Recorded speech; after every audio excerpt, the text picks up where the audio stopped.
मी फार छोटा माणूस आहे. गंगाधरराव फडणवीस साहेब तरी MLC होते. माझा बाप ग्रामपंचायतचा सदस्य सुद्धा झाला नाही, तरी तुम्ही मला शेजारी बसून घेतलं. त्याच्याबद्दल मी मनापासून या ठिकाणी आभार मानतो. 2000 साहेब माझ्यावर हरळ उगवली असती. हरळ उगवणे म्हणजे काय हे माहिती आहे.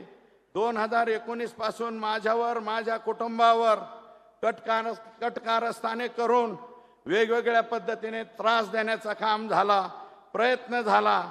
परंतु आपण माझ्या पाठीमागे दत्त म्हणून उभा राहिलात हे सुद्धा सगळ्या लोकांना या ठिकाणी सांगतो.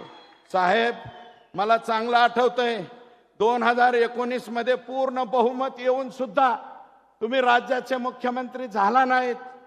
जनादेश तुमच्या बाजूने होता, पण पहाटच आमचा जनादेश चोरून नेला.